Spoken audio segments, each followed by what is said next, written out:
Ito ang inyong lingkod na nagbabalik upang magbigay ng mga balitang walang bias at pawang katotohanan lamang. Ito ang Bayang Pinas. Ang isyong ito ay naging usap-usapan sa buong bansa at iba't ibang social media platforms. Ngunit bago tayo magpatuloy sa aktual na video, ay tayo muna ay magbasa ng mga komento, hinaing at opinyon ng ating mga netizen. Naabot ni General Villanueva ang posisyon sa pagserbisyo for almost 38 years. Itong mga congressman na ito gumastos ng milyones para makaupo sa pwesto. Kapal ng mukha nyo. Go General Villanueva.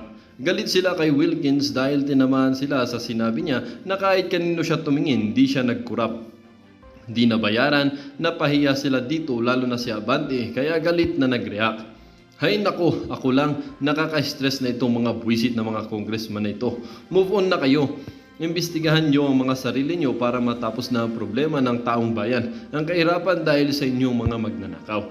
Kailan ba naman maimbestigahan sina Abante at iba pang kasamahan nila sa Quadcom sa mga kurakot nila? Sana sila naman ang isalang sa Senado. Magharapan na sila lahat sa Senado at sina VP Sara, Senator Bato at iba pang mga senador ang magtanong sa kanila. Tingnan natin kung hanggang saan ang tapang nila. Sir Wilkins, mabuhay. May God bless you. You are the most trusted. Hindi ka katulad ng ibang Congress. Mabuhay ka po, Sir Wilkins. Tapat at totoong lingkod ng bayan. May God bless you all and your family. Ang mga Congress, di iyan katiwatiwala, lalo na iyan si Tanda. Ba't sila ganyan sa Kongreso? Sinisigawan nila yung mga resource person. Para silang walang pinag-aralan. Grabe sila magsisigaw dyan sa Kongres. Kung ako sa mga resource person, lalaban ako, sisigawan ko din sila. Wala naman sila karapatan magsisigaw. Well, para nga sa kabuang detalye at impormasyon ay panoorin na lamang ang buong video. At salamat na rin sa ating mga solid viewers sa walang sawang pagsuporta. At kung bago naman sa ating channel ay syempre, huwag kakalimutang mag-subscribe, pindutin ang notification bell, piliin na rin ang all upang laging maging updated sa mga balitang bago, totoo at walang bias dito sa channel ng Bayan ang Bayang Pinas. Huwag din pong kakalimutang mag-iwan ng like at i-share ang ating mga videos. Muli po mga kaibigan, maraming salamat po and God bless.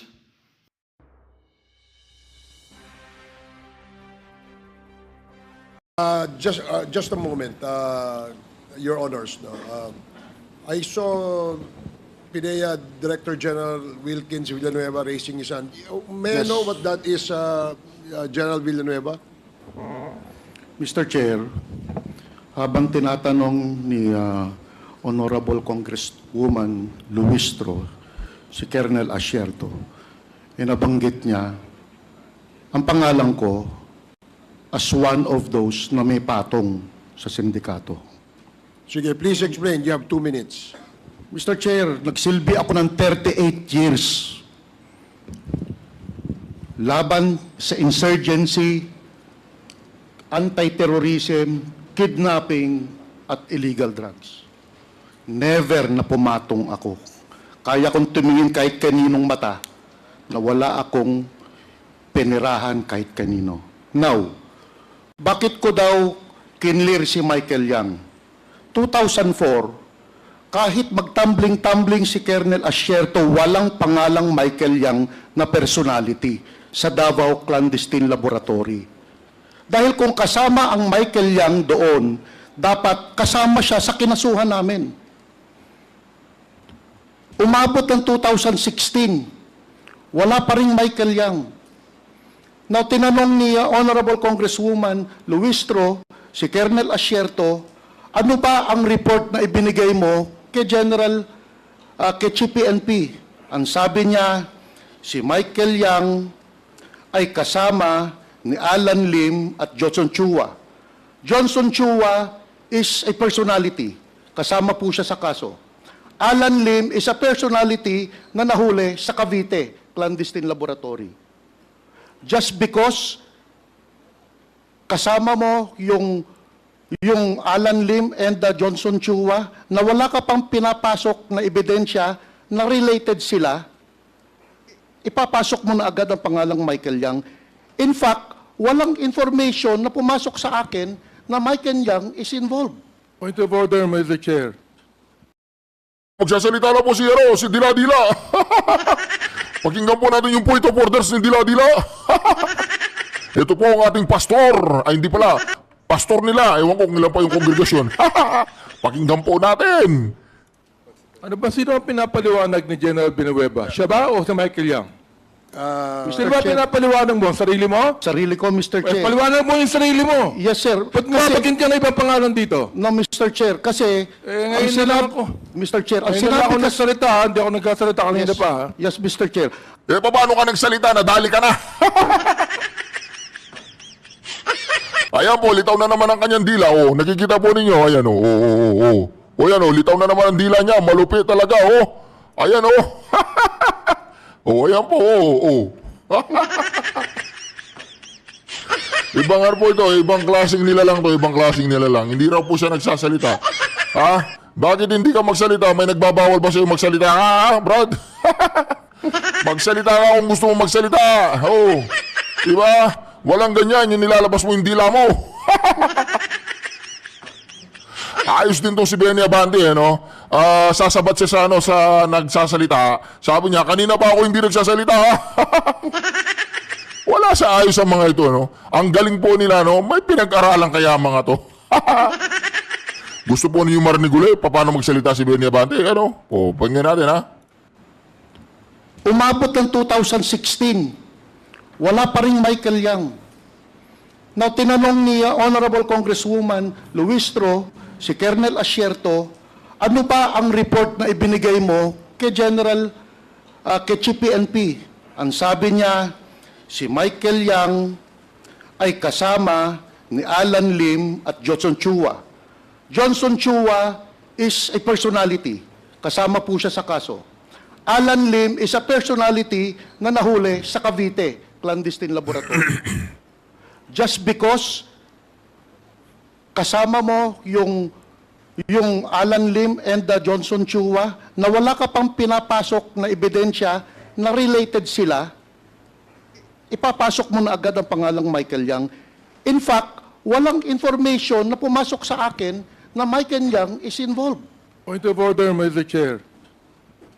Ano ba, sino ang pinapaliwanag Yan, ni pakinggan po General nyo. Villanueva? Pakinggan po ninyo kung paano magsalita ang isang pastor, ha? Siya ba o si Michael Yang?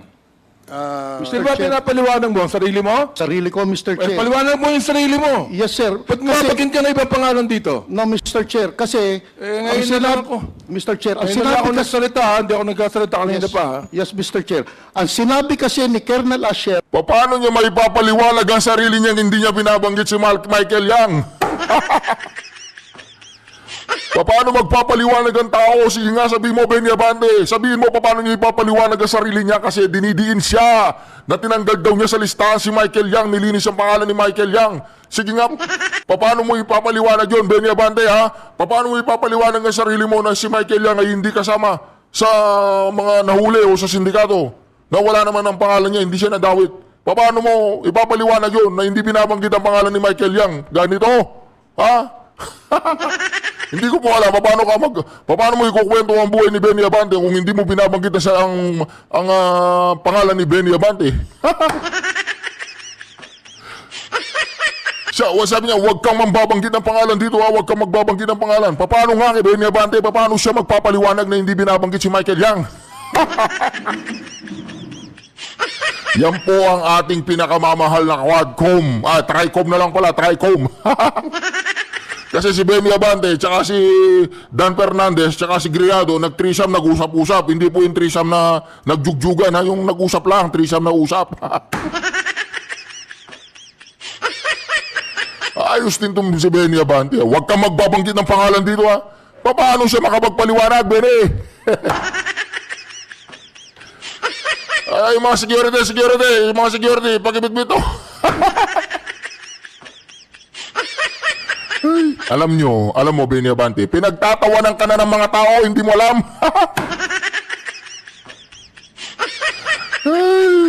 Iboto niyo po ito sa kaanim na distrito ng ng Maynila. Maganda, mabuting tao to. Magaling pong maging congressman. Ayan, napanood niyo naman, ha? Huwag kang magbabanggit ng pangalan. Ay, tandang Benny, anong nangyayari sa'yo? ito, patong ako dahil ikinlir ko si Michael Yang. So, as far as I'm concerned, Mr. Chair, wala akong kahit anong information about Michael Yang. Nagbigay siya ng information kay General Bato, kay General Aquino. So, Alan Lim, involved sa illegal drugs. But, Mr. Chair, baka pwedeng maipakita natin, kasi pinatawag kasi ako sa Malacanang noong 2021 para i-explain yung aking saloobin tungkol kay Alan Lim. Baka pwedeng mai-flash natin, Mr. Chair, yung alleged Alan Lim na Point of picture na order, kanina Mr. na dalawa. Chair. Okay, yes. I He is lawyering for Michael Yang and No, Alan Mr. Lim. Chair. No, Mr. Chair. General Villanueva, may I just ask you to refrain from speaking because the committee members feel that you are lawyering for someone. No, Mr. I Chair. just allowed you to speak because your name was alluded Yes, to Mr. and was Chair. mentioned in the questioning propounded by Congresswoman Luistro. Yes, so, Mr. Chair. yun lang ang iyong sabihin, no? Wala nang iba. Do not speak in behalf of whoever. Yes, sir. Yung Sir, sarili Tingnan niyo po, hindi naman siya nagsasalita in behalf po Michael Yang eh. Ang ipinapaliwanag lang niya dito kasi dinidiin po si Michael Yang na kasama siya sa mga tinatawag na mga drug syndicate. At bakit daw wala o tinanggal o nilinis ang pangalan ni Michael Yang?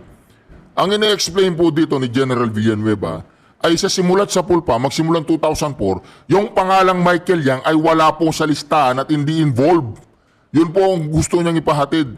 Kaya lang ang problema dito sa mga Quadcom, ang tingin po nila pag ganun ang pagsasalita mo ay naglo-lawyer ka para kay Michael Yang. Paano magsasalita ang tao? Paano magsasalita? Mr. Chair, you have for the sake of accuracy, can we please confirm first from Colonel Asierto if he is included dun sa pumapatong?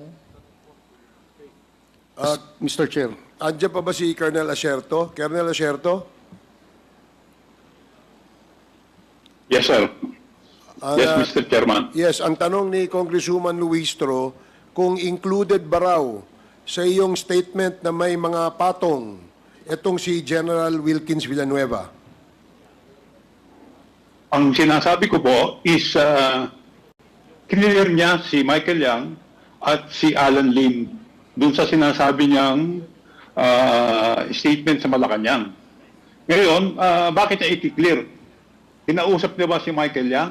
Kinausap niya ba si Alan Lim at that time? Bakit niya clear? Kasi inutos sa kanya ni Bongo saka ni Presidente Duterte. So, yan ang iyong basis para sabihin na si General Villanueva ay kasama sa patong. Napansin po ninyo kung paano magsalita ang mga Quadcom committee pagdating po sa mga nag-aakusa. At nakita niyo rin po ba kung paano magsalita? Hello. Narinig niyo po ba ako? Narinig niyo ako? Oh, magtaas po ng kamay lahat na nakakarinig sa akin. Okay. Tuloy po natin. Ngayon, nasaan na ba tayo? Oo, ngayon. Hindi, nalito kasi ako eh. Paano ngayon, napansin po ninyo, paano makipag-usap itong mga Quadcom committee sa mga itong mga katulad ni Asierto, yung mga, pero pagdating po sa mga inimbita nilang mga witness or resource person katulad ni Villanueva, ni Wilkins, General Wilkins, ay iba po ang tono ng pananalita, lalong-lalo na si Pastor Dila. Tama po ba? Opo, dahil pinatagtahan niya yung dalawa eh. Ayan, very clear ang sinabi ni Colonel Asierto. So, Yes, Mr. Chair. you can actually defend yourself. I'll Yes. I'll give you 1 minute to do that, General Villanueva. Ito, Mr. Chair, yun i-explain ko nga, sir, Mr. Chair. Bakit ko clear si Michael Yang? Nagbigay ng information about Michael Yang. Hindi naman niya sinabi sa akin, Mr. Chair. I don't have information about Michael Yang. Yung kay Alan Lim, Mr. Chair, kasi, Mr. Chair, I was trained ng facial recognition sa International Law Enforcement Academy sa Bangkok, Thailand. And part of that module is facial recognition. Yung pinasok kanina doon, Mr. Chair, na picture na dalawa, ang laki ng diferensya, Mr. Chair. Okay, sige. Pag-uusapan natin yan sa next hearing. Meron pa kasi tayong isang topic today and our resource persons are here since this morning. But, Mr. Chair, I do not deny na si Alan Lim... Wait. Do not speak when the chair does not recognize you. Yes, okay? Mr. Chair. I'm sorry, Mr. Chair. I am explaining. So, papunta ho tayo sa next topic natin for today, EJK. Hindi pa ho tayo tapos. I will give you all the time when the appropriate time comes. So, tapusin lang po natin yung ating mga interpellators and then we shift to another topic. But I gave you already 2 minutes to defend yourself, General Villanueva. So, another 30 seconds for your closing remarks. Sige. I'm okay, Mr. Chair. But Okay. I do not deny na si Alan Lim ay yun yung picture na naandun sa Cavite. Okay, sige. Kasi nahuli talaga siya sa Cavite, Mr. Magkasabay sila. Nung nag-ooperate kami sa Davao, si Alan Lim nahuli sa Cavite Clandestine Laboratory, Mr. Chair. Okay, sige. We'll take note of Mr. that. Chair. We will ask that more questions about that in the next hearing. So, Mr. Chair, in relation to in relation to... while Wilkins is present, Mr. Chair. O sige, Congressman Flores Just a few and then questions. Congressman Conghun. Congressman Conghun is supposed to be the next With interpolator. this indulgence, Mr. Chair. With the indulgence of Conghun. Few questions lang. Mr. Chair, okay, sige, go ahead. Thank you. Jay. Please proceed. Thank you, Mr. Chair. General Wilkins, were you present during the Dumoy raid sa Davao? I led that operation, Mr. Chair. You led that operation as PIDEA Region 11? Yes, Mr. Chair. And you were with your personnel at that time that the raid was conducted? It was a joint operation by PIDEA 11, PACER Northern Mindanao, PACER Mindanao Area Office, Intelligence and Investigations Service ng Regional Office So 11, several units. and including AIDSOT, Mr. But you as the lead? Yes, Mr. Chair. Kasama ko dyan si Colonel Asierto, Mr. All right. Chair. Now, in this raid, this resulted in the death of 6 Chinese drug suspects, correct? Yes, Mr. Chair. And that there were hundreds of kilos of shabu confiscated during this raid. Yes, Mr. Chair. Now, in this raid, which you led, did you prepare or submit an official report to your superiors in the PIDEA? Yes, Mr. Chair. Now, before I go back to you, DG Lazo. Yes, Your Honor. Sir, does PIDEA have a record of this report that General Wilkins is referring to? None, Your Honor. None? Yes, Your Honor. From the official records of PIDEA? Yes, Your Honor. Why is that so, Director General Lazo? The reason that I'm getting from my office, Your Honor, is that PIDEA only came into creation 2002. So this happened in 2004. So apparently, hindi pa institutionalized yung submission of reports noon. So Point of that- order, Mr. Chair. What is the point of order of Congressman Naco? Is the Director General of PIDEA lawyering for Director General Wilkins? I'm sorry, Your Honor. Because no. the question of the Honorable Kate Flores requires an answer from DG Wilkins Villanueva.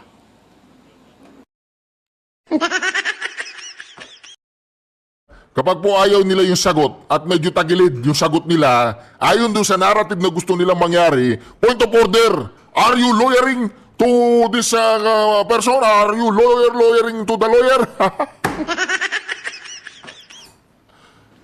I was asking him, Mr. Chair, first, why there was no report that was located in the PIDEA office. Muna, as him being the Director General now, Mr. Chair. I agree. I know that there was none. There was none. So there is none on the record. None, Your Honor. Now, General Wilkins, why is that so? It was 20 years ago, Mr. Chair. So are you saying it's lost or something? I don't know, Mr. Chair, kasi hindi ko po alam. Ang repository ng report na yan, Mr. Chair, ay ang operations. But you are certain that you made a I report? did, Mr. Chair. Okay, now, in this raid, General Villanueva, were there suspects that were arrested during the raid? Yung asawa, Mr. Chair, ni Alan C. Alan C. At yung kapatid niya na si Jong Lim. Wala na ibang mga Chinese that na nahuli? Wala na po, Mr. Chair. So there's no truth to the reports that there were 11 other suspects that were arrested? I Chinese? don't know what he's talking about, Mr. Chair. Okay, so there's no truth also to the fact that there was this news report made by a certain reporter, Edith Regalado, dated January 2, 2005, that there were 8 other Chinese individuals who were arrested as a result of that raid? Kasama ko, Mr. Chair, si Edith na naandun, Mr. Chair, eh. Wala namang na-arrested dun sa loob ng laboratory, Mr. Chair. Or subsequent to that raid, were there any other arrests that were made that resulted in the arrest of other Chinese individuals? Except for yung magkapatid na si Pilapil at si Jong, walang ibang arrested. Can I ask Colonel Sierto, Mr. Chair? Kasi if he's still on the line. Colonel Sierto, as a result of that raid, were there any other Chinese individuals that were arrested because of that raid? Meron po. Meron, ilan po? Sa loob po ng laboratory, 11. 11. How come General Wilkins is saying that walang na-aresto na mga Chinese individuals? Hindi ko po alam sa kanya. Sorry po. No, in fact, there is this news report that was written by the reporter Edith Regalado, whom you said was also with you during that raid, that 8 other Chinese individuals were released upon orders of Mayor Duterte. Mr. Chairman, kung ako pong sasagot, meron pong nahuli, pero hindi po sa loob ng laboratory. Doon po sa Arlene's apartment. I think doon po yung sa apartment nila Jed Pilapilsi. All right, Wilkins is confirming this. Yes, Mr. Chair. Kasi yung clandestine laboratory, it's a separate area. All right. Yung Mr. Chair, yung safe house nila, yun yung unang pinuntahan nila paggaling sa airport. So what we did for questioning, kinwestiyon namin lahat ng mga Chinese na naandun. But eventually, they were released. Because, for what reason? Walang participation, Mr. Chair. You conducted the interview yourself or your office as the lead agency?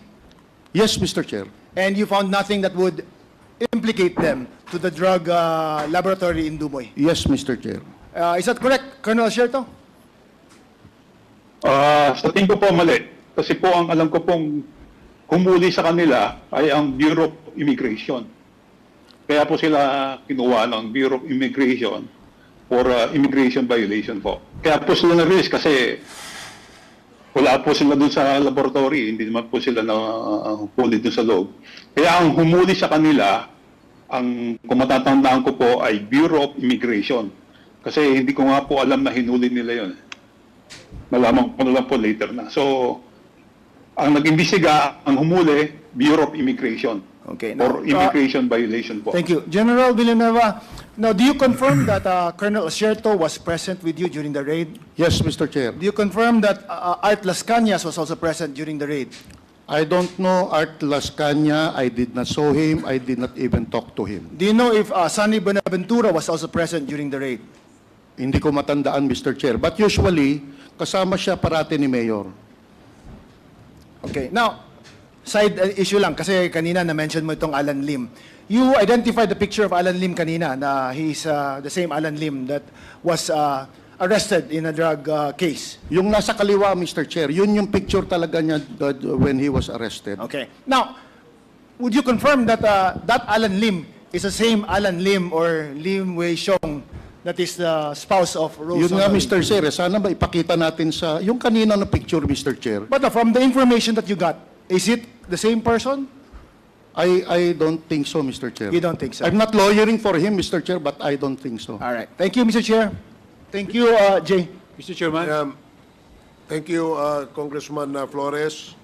With the indulgence of Congressman Kong Hoon, our Senior Deputy Speaker, you're recognized. Thank you, Mr. Chairman. May request po akong picture kay Rose Donolim. Meron na po para makita natin si Sorry po. Alan Lim ba? Lin Wei Xiong. Lin Wei Xiong. Meantime, Mr. Chair, may I just add the birth certificate of Lin Wei Xiong among the documents we are requesting from Rose Nono Lin? Ms. Rose Nono Lin, can you provide us the birth certificate of Lin Wei Xiong? I will request po sa mother-in-law ko sa China. Wala kang kopya? Birth certificate? Wala po. Okay. Sige, Yung picture na lang po. if you have the picture of your husband, please forward that picture to the committee so we can proceed with Congressman Kong Hoon and then Congressman Dan Fernandez and then Congressman Gutierrez and last will be Congressman Romy Acop to recap Thank you. before we shift to the next topic. Ay, sorry, Mr. Chair.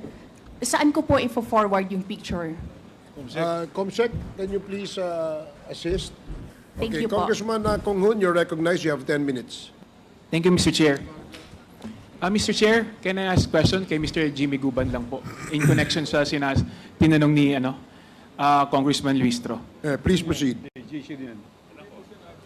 Mr. Jimmy Guban, kanina may binanggit ka na sabi mo, save the Queen, that they wanted to be the next president. Maaari po bang pakilinaw ito at sino po yung tinutukoy ninyo?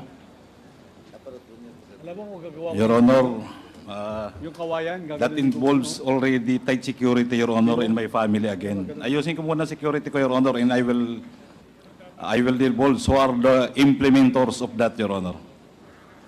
Kasi binanggit mo na kanina rito no? So gusto lang nating i-elaborate sana. May binanggit ka na save the Queen, that they wanted to be the next president. So napakagulo ng statement na to. Gusto lang natin malinawan kung anong ibig mo sabihin dito. Your Honor, thank you very much dahil, again, Your Honor, hindi lang po ang patayan sa regular na street sa labas. Sa Bureau of Customs ho, if you will remember, Your Honors, the Honorable Chairman, ilan pong pinatay sa Bureau of Customs? 3, 5 customs employees. Paglabas ng opisina, binabaril na lang, patay.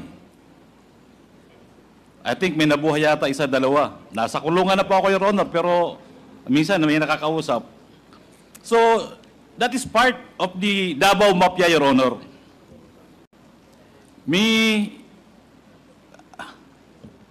Kaya nga Mr. Jimmy Guban, ano pong koneksyon nito dun sa binanggit po ninyo na save the Queen, that they wanted to be the next president? Kaya gusto ko pong malinawan, ano pong koneksyon nito sa sinasabi ninyo? Your Honor, this time, I cannot give you the categorical answer because of the security, Your Honor. Pero yung mga implementors, Your Honor, it's already in my mind. I can do it. Kaya lang, Your Honor, ito ay mga hardcore killers, implementors ito ng mga Davao Group. Kaya nga sabi ko nga po if you would remember, Director ng CIIS Bureau of Customs, may pinatay na pulis. Ang tao niya sa loob mismo ng opisina. So, Your Honor, paakyat to sa implementor nung mga nasa taas, pababa. Na-develop ko po itong intelligence report, Your Honor, kahit pa ako nasa kulungan, mag-umpisa po nung ako ay kinausap ng napakasinungaling na reporter. At gusto akong tulungan para mawala ang aking high blood sa kulungan, na si Mr. Paul Gutierrez. Na-develop ko po yung lahat na intelligence report hanggang sa dumating po ako sa National Bilibid Prison. Siguro ko po yan ay kagustuhan na ng Diyos. Dahil hanggang sa loob ng Bureau of Prison, may nagre-reveal sa akin kung sino ang tumapo ng granada sa isang deputy commissioner namin ng Bureau of Customs. So, ibig sabihin mo ba itong sinasabi mo na save the Queen, that they wanted to be the next president, ito ay may tinutukay ka na tao na gustong maging susunod na presidente? Yung ba yung tinutukay mo? Yes, Your Honor. They want to clean their names, that family, their family, para lahat malinis. At talagang sabi ko nga, Your Honor, may Diyos. Bigla na lang naghiwalay ang dikolor sa puti. Kaya po ngayon, lumalabas ang kanilang mga plano at pagsisinungaling at ang pagiging narco-politics, Your Honor. Sinong pamilya ito ang tinutukoy mo? May I request, Your Honor, to the Honorable Chairman, maybe, Your Honor, if I am already prepared, dahil ilalabas ko po yan, kahit ho with matrix and other sketches para po may labas po yan. Kaya lang ngayon po talagang ang security po ng pamilya ko is at stake. In fact, empleyado ng isang kongresista dito, sinusundan yung aking anak. Yung army, na kaibigan kong mga ex-army, kinokontak nila, not to be our security. Your Honor, there was also a call from Davao, negosyante, threatening my son that he will be kidnapped. Your Honor, sa dami, buti na lang ko, pasalamat ako, may katabi po akong pari ngayon. Sadlaki po, kaya kanina po napapaluha ko eh. Dahil si Colonel Pardo from 1988, magkasama kami sa eskwelahan. Hanggang po sa maghiwa-hiwalay kami, pagkita namin ngayon ni Colonel Acerto, kami na lang ang buhay. And because of that, yan po ay totoong-totoo po na sinasabi ko. Dinidevelop ko po ng maayos at ngayon po parang may konklusyon na ako kung paano po yan ibigay. But Your Honors, my apology dahil hindi ko po kagad may bibigay because of security. Thank you very much, Your Honor. If I may remind Mr. Guban, kapag ang pakisagot lang ng direkta, wag na yung masyadong marami pa tayong pasakalye, ha? Direkta Yes. lang. Please answer the questions directly. Mr. Jimmy Guban, yes or no lang? Pamilya Duterte ba yung tinutukoy mo? Sorry, Your Honor. Maybe next time. Ang ibig mo sabihin niyan, yung kanilang resource person, tsaka itong witness nila, duwag. Kapag nagsisinungaling ka talaga, hindi mahirap magsinungaling. Hoy. Pag ganito po kasing labanan at nagkamali ka ng sagot, eh talagang babalik sa'yo. O tignan mo si Aiko Melendez, inaano na ni Aiko eh.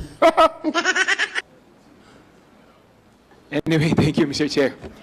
Mr. Chair, susunod na po na itatanong ko si General Wilkins Villanueva. General Wilkins, retired na po ba kayo? Yes, Mr. Chair. Bago po kayo nag-retiro, ano po ang rank ninyo? Director General of the Philippine Drug Enforcement Agency. Noong 2001, saan po kayo naka-assign? Come again, the date, Mr. Chair? Noong 2001 po, saan kayo na-assign? 2001, I was assigned as OIC of the PNP Narcotics Group sa Region 11. At the same time, Southern Mindanao,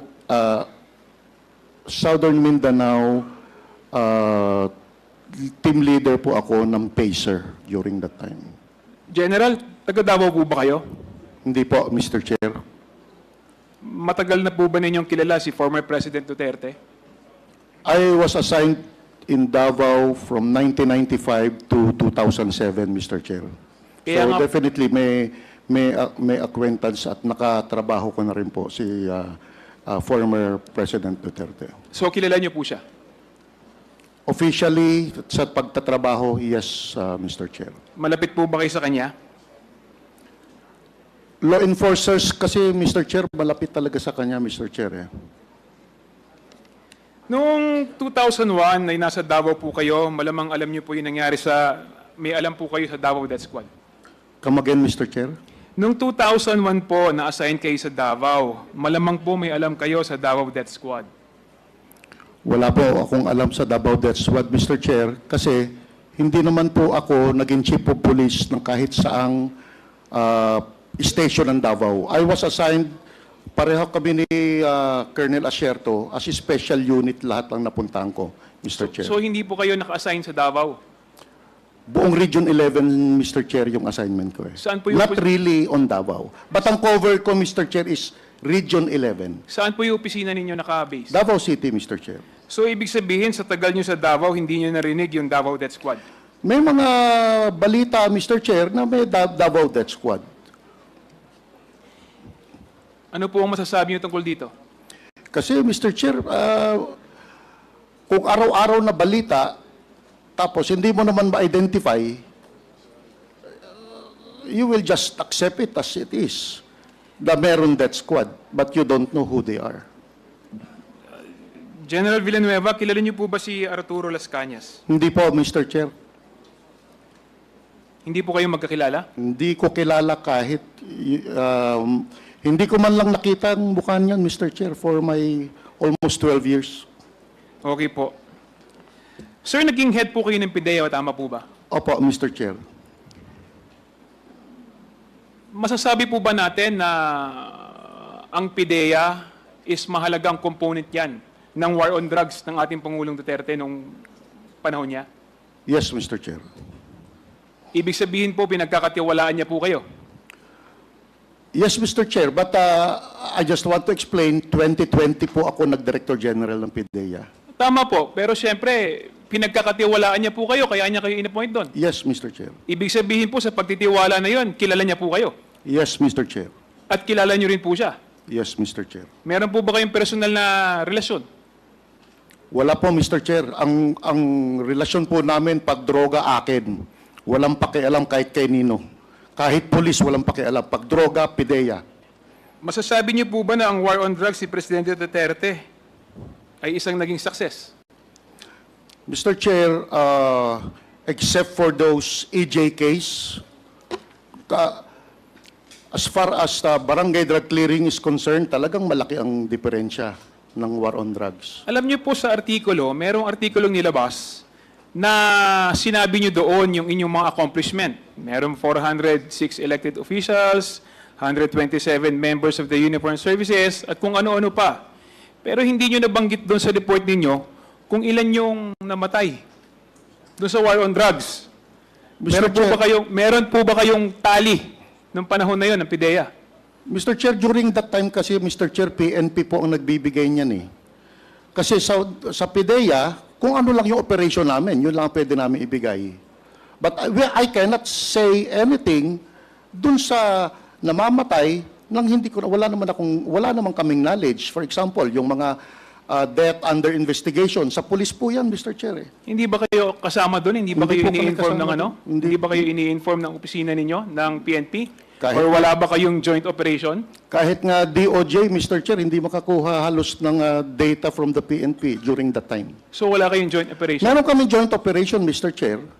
And some of them resulted to death of those suspects. But, Mr. Chair, we also share death sa aming mga kasama. Pero kanina sinabi mo na pagdating sa drugs sa Jew eh.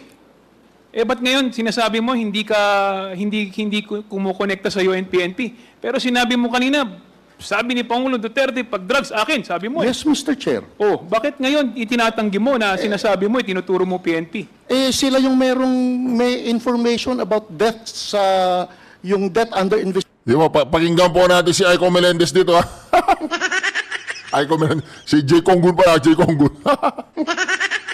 Pakinggan po natin, ha? Aral po itong tao na to, may pinag-aralan. Pakinggan po niyo paano siya makipag-usap sa isang general. Hindi lang po basta-basta general yan, ha? Yan po ang tinatawag nilang head ng PIDEA. Tapos kung makapagsalita itong isang kongresista na isang halal ng mamamayan, ay ganito na lang. Ito, panggap po ninyo. Investigation, Mr. Chair. But it is about drugs. We cannot say if it's immediately about drugs or not because they are still under investigation. Okay. Ito po bang si Colonel Acerto, kilala niyo po ba siya? Kilala ko po yan, Mr. Chair. Kasama Paano ko po kayo talaga. nagkakilala? Kasama ko po dati pa yan, nung nasa academy pa kami, pareho po kami shooter nung kadete pa kami. And then, nung nag-NARCOM ako, nag-PIDEA ako, nasa EDSOT po siya, magkasama rin po kami halos. Aware po ba kayo tungkol sa intel report na ginawa niya tungkol kay Michael Yang, Alan Lim, Johnson Chua at si Alan C? Aware po ba kayo dun sa report na ginawa niya tungkol sa Shabu Lab raid sa Davao? Mr. Chair, yung Shabu Lab raid sa Davao, akin yun, Mr. Chair. Isinama ko lang siya dahil gusto naming mag-collaborate ang PNP at PIDEA during that time. Pero initially, meron siyang information na merong personality na gumagamit ng certain cellphone na traced sa Davao. But yung laboratory, wala pa po siyang idea about that. Kami po ang unang nakapunta sa Arlene apartment at ma-identify lahat ng personalities na naandun. Hanggang sa itinuro po kami for 2 months na ituro kami sa Dumoy clandestine laboratory, Mr. Chair. So, Pero yun po- kasama na sila during the surveillance operation. So inaamin po ninyo na yung operation na yun is sa PIDEA.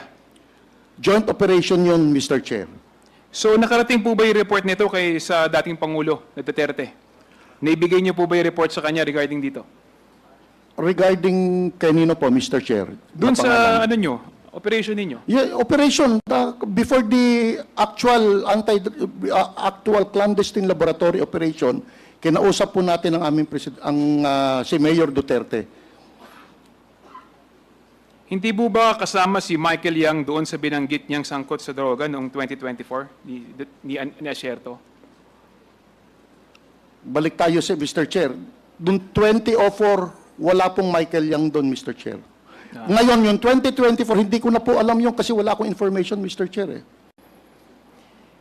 Yung Michael Yang na nasa 2020 na kinlear ninyo, ito po ba yung Michael Yang na inappoint ni Presidente Duterte na economic advisor niya?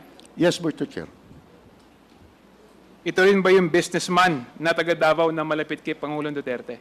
Yes, Mr. Chair. Tama po ba yung rinig ko kanina na ikinlear nyo si Michael Yang at sinabi niyong wala siyang kinalaman sa droga? Mr. Chair, kasi wala nang immediate na ebidensya na si Michael Yang sangkot sa droga. Ang information lang ni Colonel Asierto is yung information coming from informant na hindi pa, ang tawag sa amin noon, Mr. Chair, is raw information that needs validation.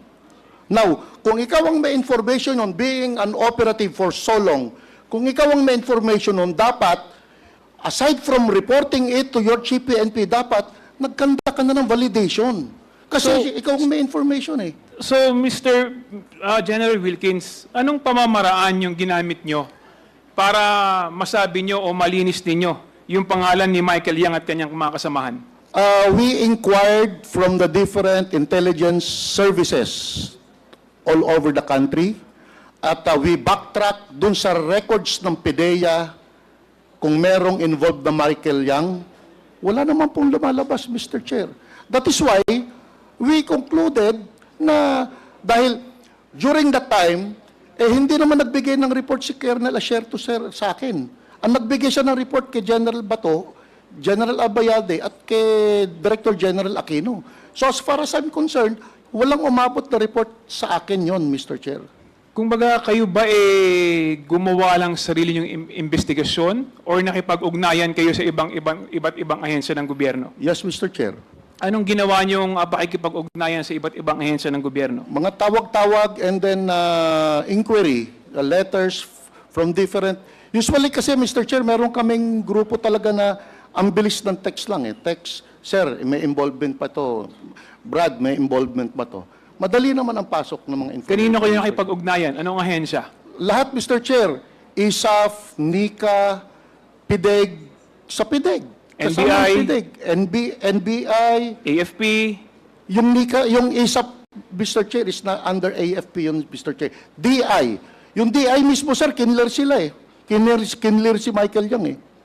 There was a memorandum clearing Michael Yang ng Directorate for Intelligence ng Philippine National Police.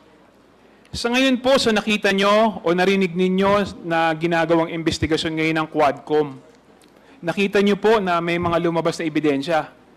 Ano po ang masasabi nyo tungkol dito? Then, di parang mas magaling pa mag-imbestiga ang Quadcom kaysa sa PIDEA. Yes, Mr. Chair. Yes, Mr. Chair, inamin niyo po, mas magaling mag-imbestiga ang Quadcom kaysa sa... Sandali lang po, mas magaling po mag-imbestiga ang Quadcom kaysa sa opisina niyo sa PIDEA. No, Mr. Chair. Kailan lumabas si Michael Yang? Nung nagkaroon ng drug haul sa Pampanga. Doon pumasok si Michael Yang. Before that, wala namang actual ebidensya si Michael Yang eh. Now, may mga ebidensya na against him, then we have to pin him down. I beg to disagree. Marami na mga chismis at At ba tayo mga naririnig na involved si Michael Yang, Alan Lim sa drugs? Mr. Chair, we cannot act on mere chismis kasi hearsay yun, Mr. Oo, Chair. pero hindi ba kaya nyo inabsuelto si Michael Yang at saka si Alan Lim? Dahil malapit siya sa dating Pangulo na nag-appoint sa inyo bilang ano? Bilang, nako, sandali lang. Bilang ano? PIDEA chief? No, Mr. Chair. Hindi ko isasakripisyo ang pangalan ko sa ng buong karir ko na Wilkins dahil may 3 apo akong anak na Wilkins. Ayoko pong madamage ang pangalan ng Wilkins dahil dala-dala po ng anak ko yan. Hindi ko kinlir si Michael Yang dahil may utang na loob ako presidente. Kinlir ko si Michael Yang because I have personal knowledge na walang ebidensya.